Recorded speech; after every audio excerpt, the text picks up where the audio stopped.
Hello दोस्तों। तो आज हम काइजू नंबर 8 एनिमी के लास्ट एपिसोड को देखने जा रहे हैं। तो आप लोगों से रिक्वेस्ट है कि कमेंट में हमें जरूर बताएं कि आपको ये एनिमी सीरीज कैसी लगी। और हाँ, वीडियो को लास्ट तक देखिएगा क्योंकि इसमें आपको सीजन 2 की भी अपडेट मिलने वाली है। सो एपिसोड के स्टार्टिंग में हम रेनो को काफी हार्ड वर्कआउट करते हुए देखते हैं। तो इहारू पूछता है कि तुम खुद पर इतना प्रेशर क्यों डाल रहे हो, आखिर तुम सोच क्या रहे हो, क्या तुम्हें उस अंकल की चिंता नहीं है, तुम दूसरी यूनिट में जाने के लिए कैसे मान सकते हो। रेनो कहता है कि मैं और स्ट्रांग बनना चाहता हूँ। इहारू, तुम यहाँ रहकर भी तो स्ट्रांग बन सकते हो ना। रेनो, हाँ लेकिन मैं जल्द से जल्द स्ट्रांग बनना चाहता हूँ ताकि अगली बार मैं उन्हें बचा सकूं, न कि वो मुझे बचाए। इहारू, नेक्स्ट टाइम क्या तुम्हें सच में लगता है कि वो अंकल वापस आने वाले हैं। रेनो, मैंने यकीन करने का फैसला किया है और जब वो वापस आएंगे तो मैं कमजोर नहीं दिखना चाहता हूँ। और इहारू भी एक्सरसाइज को शुरू करते हुए कहता है कि मैं भी तुमसे पीछे रहना नहीं चाहता हूँ। तभी वहाँ प्लेटून लीडर्स आकर कहते हैं कि आज के दिन ही ये डिसाइड किया जाएगा कि काफका के साथ क्या करना है। ये सोचते हुए हम भी फोकस नहीं कर पा रहे हैं। मिनासे कहती है कि सब कुछ अच्छा ही होगा, हम सभी ने काफका को माफ करने के लिए लेटर लिखी है। नाकानोशीमा कहती है कि कैप्टन मीना को भी हेडक्वार्टर बुलाया गया है।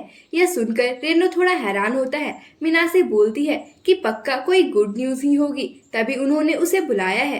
देन सीन शिफ्ट होता है। मीना मीटिंग रूम में रिपोर्ट करती है तो स्पीकर से कोई उससे बात करते हुए कहता है कि अभी डायरेक्टर जनरल सिनोमिया काइजू नंबर 8 को एग्जामिन कर रहे हैं, तो तुम्हें थोड़ा वेट करना होगा। तभी मीना चेयर पर बैठने के लिए जा रही होती है।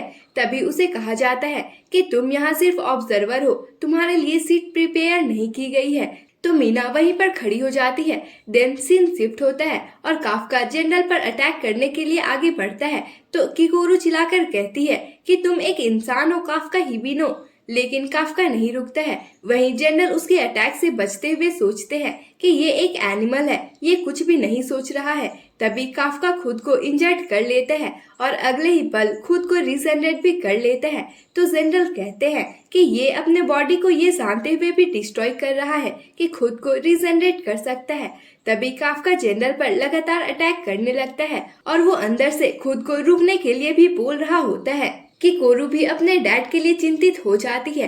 तभी जनरल उससे बचते हुए कहते हैं कि नंबर 2 के शील्ड के बिना तो वो मुझे तुरंत ही मार देता, और वो नंबर 2 की टेक्निक का यूज करके सीधा उसके दिल पर जोरदार अटैक करते हैं, जिससे काफका का कोर उसकी बॉडी से निकल जाता है। लेकिन तभी जनरल के पीछे से काफका का कोर काइजू बॉडी में ट्रांसफॉर्म होकर उन पे अटैक कर देता है और जनरल भी उसकी अटैक को फुल स्ट्रेंथ के साथ रोक देते हैं। लेकिन इससे वह प्लेस काफी डैमेज हो जाती है।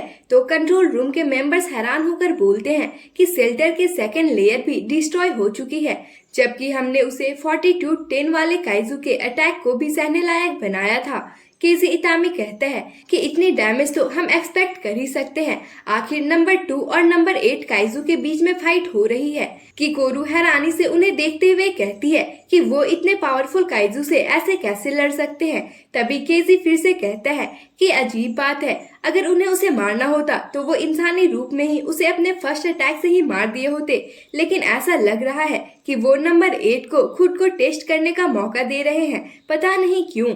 ये सुनकर किकोरू पिछले बातों को याद करके कहती है कि क्या डैड काफका को बचने का एक मौका दे रहे हैं। उसके बाद हमें आयु को दिखाया जाता है। वो बोलता है कि मैं यहाँ लोगों की जान बचाने आया था, लेकिन काफका ने मेरी ही जान बचा ली। हारुची कहता है लेकिन वो।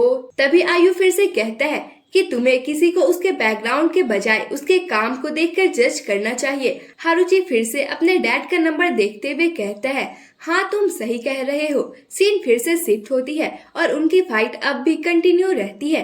तभी जनरल काफका के अटैक से इंजर्ड हो जाते हैं एंड काफका और भी खतरनाक रूप में आ जाता है। उसके बाद जनरल भी अपनी पूरी पावर को एक्टिव कर लेते हैं, लेकिन फिर भी वो काफका के अटैक से हवा में उछल जाते हैं। काफका खुद को रोकने की कोशिश कर रहा होता है, फिर वो गिरते हुए जनरल को हाथ से पकड़ लेता है और बोलता है कि इस तरह से तो मैं उन्हें मार दूंगा। फिर वो किकोरू को देखते हुए कहता है कि किकोरू के सामने ही उसके डैड को मार रहा हूँ, और जनरल को बार बार दीवार में पटकने लगता है। वही किकोरू काफका को याद करते हुए कहती है कि अगर इसने किसी की जान ली तो मैं उसे मार दूंगी, मुझे ऐसा करना ही होगा। लेकिन तभी फिर वो कहती है कि लेकिन मैं अब भी उस पर भरोसा करना चाहती हूँ। वहीं काफ्का खुद को छुड़ाने की कोशिश कर रहा होता है और अपने सामने उस काइजू का खुला मुंह देखकर हैरान हो जाता है।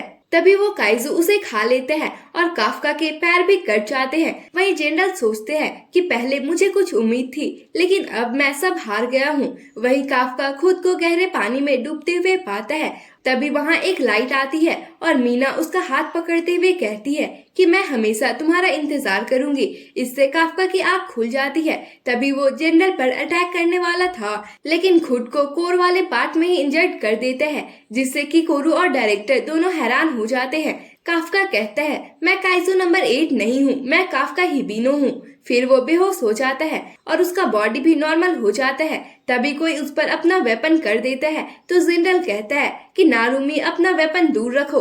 तो फर्स्ट डिवीजन का कैप्टन नारुमी कहता है कि आप बैकअप के लिए सिग्नल नहीं दे रहे थे, तो मुझे लगा कि आप खुद को मारने की सोच रहे हैं। जनरल कहते हैं कि बेवकूफ मत बनो, हाँ मैं जानता हूँ कि मेरी सोच से ये कुछ ज्यादा ही था, और मेडिकल टीम को बुलाने के लिए कहते हैं। दिन सीन शिफ्ट होता है और सभी मीटिंग रूम में होते हैं। जनरल के कुछ फैसला लेने से पहले मीना आसिरो को पूछा जाता है कि हमने सुना है कि तुम उसे ज्वाइनिंग से पहले से जानती हो। मीना कहती है हाँ, लेकिन ट्रायल से अब तक मैंने उसे कोई स्पेशल ट्रीटमेंट नहीं दिया है।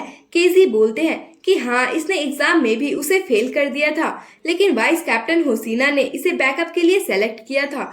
उसके बाद वो कहते हैं कि तुम्हारी गवाही यहाँ मैटर नहीं करेगी, लेकिन फिर भी तुम बोल सकती हो। मीना कहती है कि वो काइजू है या इंसान, मैं इस बारे में बात नहीं करूंगी, बल्कि मैं ये बताना चाहती हूँ कि उसने डिफेंस ऑफिसर के रूप में क्या किया है।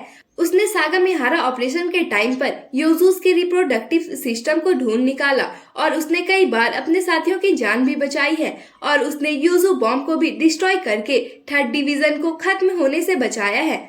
तो वहाँ बैठा एक ऑफिसर बोलता है तो क्या हुआ, यह सिर्फ इसलिए पॉसिबल हुआ क्योंकि उसने अपनी काइजू पावर यूज की है, और ये उसके धोखेबाज ऑफिसर होने का सबूत है। मीना कहती है हाँ ये सही है, जब उसने ज्वाइन किया था उसका कॉम्बैट पावर 0% था, वह सिर्फ बैकअप के रूप में सेलेक्ट हुआ। इससे पहले वह 12 टाइम्स लगातार डिफेंस एग्जाम में फेल भी हो चुका था, और एज में वह हमारे सभी ऑफिसर से बड़ा है, लेकिन फिर भी उसने हार नहीं मानी। यह मैटर नहीं करता है कि वह कितनी बार फेल हुआ या उसकी कॉम्बैट पावर 0 थी, यहाँ तक कि उसका बॉडी भी काइजू में चेंज हो जाता था। उसने कभी भी लोगों को बचाना नहीं छोड़ा। मैं जितने भी लोगों को जानती हूँ उनमें सिर्फ काफ्का को ही हार मानने से नफरत है, और वह सबसे ज्यादा दूसरों की परवाह करता है। और इसी के साथ वह उस टाइम को याद करने लगती है जब बचपन में मीना सब कुछ खोने के बाद बहुत ज्यादा रो रही थी। काफ्का ने ही उसका हाथ थामकर उसको सहारा दिया था। वहीं सभी बाकी ऑफिसर्स बहुत ही ध्यान से उसकी बातों को सुन रहे होते हैं। लास्ट में वह कहती है कि उसमें किसी से भी ज्यादा इंसानियत है, इसलिए उसे ऑफिसर के रूप में एक्सेप्ट करना है या नहीं, इस बात का फैसला उसका काम और साफ दिल को देखकर किया जाना चाहिए। यह सुनकर हैरान होते हुए एक ऑफिसर कहता है कि तुमसे पर्सनल ओपिनियन नहीं पूछा गया है, तुम उसकी गलती छुपाने की कोशिश कर रही हो। तभी जनरल आसिरो को धन्यवाद करते हुए वापस जाने के लिए कहते हैं, तो मीना वहाँ से चली जाती है। लेकिन हमें यहाँ नहीं दिखाया जाता है कि जनरल ने क्या डिसाइड किया। उसके बाद हमें काफ्का को दिखाया जाता है एडवांस टेक्नोलॉजी का यूज करके उसकी इंजरीज को हील किया जा रहा होता है। वहीं काफ्का मीना को याद करके कहता है कि मैं खुद से नफरत करता था कि मैं उसके लिए कुछ भी नहीं कर पाया, इसलिए मैंने डिसाइड किया कि मीना को इस तरह से रुलाने के लिए उस काइजू को मैं नहीं छोड़ूंगा। इसलिए मैंने पूरी तरह से काइजू बनने से अच्छा खुद को मारना चूज किया। उसके बाद उसकी आंख हॉस्पिटल में खुलती है तो डायरेक्टर जनरल को देखकर वह डर जाता है। जनरल कहते हैं कि मैं तुम्हें यहाँ चोट पहुंचाने नहीं आया हूँ। काफ्का सैड होते हुए कहता है कि अगर आपको कुछ हो जाता तो मैं किकोरू को कभी फेस नहीं कर पाता। तभी वो होश में आते हुए कहता है कि मैं जिंदा हूँ, इसका मतलब आपने यह मान लिया है कि मैं एक इंसान और डिफेंस फोर्स का मेंबर हूँ। जनरल कहते हैं कि तुम्हारे अंदर अगर इंसान का दिल होता तो तुम कब का मर चुके होते। मैं तुम्हें काउंसिल के डिसीजन को बता दूंगा, लेकिन तुम एक काइजू हो। काफ्का हैरानी से उन्हें देखने लगता है। आगे वह कहते हैं कि ज्यादातर लोग तुम्हें जीने नहीं देना चाहते हैं और फिर हमें उस मीटिंग के वक्त का सीन दिखाया जाता है। जनरल कहते हैं कि उसे वेपन्स में चेंज नहीं किया जाएगा बल्कि वो हमारे लिए फाइट करेगा। यह सुनकर सभी ऑफिसर्स हैरान होते हुए उनका विरोध करने लगते हैं। तो जनरल कहते हैं कि उसे कंट्रोल किया जा सकता है। हम कई पावरफुल टाइकाइजू को देख रहे हैं, इसलिए हमें अपनी फोर्स को स्ट्रांग बनानी होगी। तभी वहाँ का एक मेंबर कहता है कि ये हमारे लिए एक मिसाल बन सकती थी। जनरल कहते हैं कि इस कंट्री के रक्षा के सामने मिसालें कुछ भी नहीं है। आप सभी को 10 साल पहले काइजू नंबर 6 के द्वारा फैलाई गई तबाही तो याद ही होगी। 200 से ज्यादा ऑफिसर्स और 3 कैप्टन ने अपनी जान गंवा दी थी। केजी कहता है हाँ, और आपकी वाइफ ने भी। आगे जनरल कहते हैं कि अगर कभी कोई काइजू का ग्रुप आ जाता है तो हमारा देश आराम से डिस्ट्रॉय हो सकता है, लेकिन अगर वह हमारे टीम में होगा तो हम उनका मुकाबला कर पाएंगे। और इसी के साथ हमें मीटिंग के बाद की काफका और जनरल का कन्वर्सेशन दिखाया जाता है। जनरल कहते हैं कि तुम्हें जिंदा रहने के लिए खुद को प्रूफ करना होगा। काफका सोचता है कि ये लोग मुझे जिंदा छोड़ रहे हैं ताकि मुझे वेपन के रूप में यूज किया जा सके। फिर वह कहता है कि मैं खुद को डिफेंस ऑफिसर के रूप में देखता हूँ और एक दिन आपको भी ये मानना होगा। उसके बाद मीना किसी मैसेज को देखकर राहत की सांस लेती है। वहीं किकोरू के पास भी मैसेज आता है कि काफका को छोड़ दिया गया है और वो भी खुश हो जाती है, लेकिन अगले ही पल वह सीरियस होकर कहती है कि मैं खुश नहीं हो सकती हूँ, मुझे और ज्यादा स्ट्रॉन्ग बनना होगा। आयु और हारुची भी मैसेज देखकर काफका की जीत पर खुश होते हैं। रेनो के पास भी मैसेज आता है और उसके खुश होने से पहले ही इहारू खुशी से चिल्लाने लगता है। बाकी मेंबर भी बहुत खुश होते हैं। कियोको कहती है कि मुझे भी काफका के साथ काम करके अच्छा लगेगा। तो होशिना कहता है कि अगर लोगों को पता चला कि हमारे पास एक काइजू है तो क्या होगा, और एक दिन तो ऐसा होना ही है, इसलिए उसे खुद को प्रूफ करना होगा ताकि सभी लोग उसे एक्सेप्ट कर सके। वही काफका बातें करते हुए ही सो जाता है। जनरल कहते हैं कि उठ जाओ, हमारी बात अभी खत्म नहीं हुई है, और वो नींद में बोलता है मीना मेरे लिए वेट करो। वही हम देख पाते हैं कि क्लीनिंग टीम का एक मेंबर चेस में हार जाता है। फिर वो स्कोर बोर्ड देखते हुए बातें करने लगते हैं कि नंबर 9 ये बंदा बस पिछले वीक से ही खेल रहा है और सबसे ऊपर पहुंच गया। तभी हम नंबर 9 को एक साथ बहुत सारे स्क्रीन पर चेस खेलते हुए देख सकते हैं। फिर वह सभी बेस के मैप को देखते हुए कहता है कि मैंने सभी बेस के बारे में जानकारी हासिल कर लिया है और अब हमारे नेक्स्ट मूव का टाइम आ गया है। और यहीं पर काइजू नंबर 8 का सीजन 1 खत्म हो जाता है और इसका सीजन 2 भी आने वाला है। हाँ, अभी डेट कंफर्म नहीं हुआ है, लेकिन जैसे ही इसका सीजन 2 आता है तो हम उसे भी एक्सप्लेन कर देंगे। तब तक के लिए हम कई सारे नए एनिमीज का एक्सप्लेनेशन आप लोगों के लिए लेकर आने वाले हैं, तो हमारे चैनल को सब्सक्राइब कर दे और अपना प्यार और सपोर्ट हमसे बनाए रखे। तो मिलते हैं एक नई एनिमी सीरीज में, तब तक के लिए bye bye, tata and thank you so much for your love.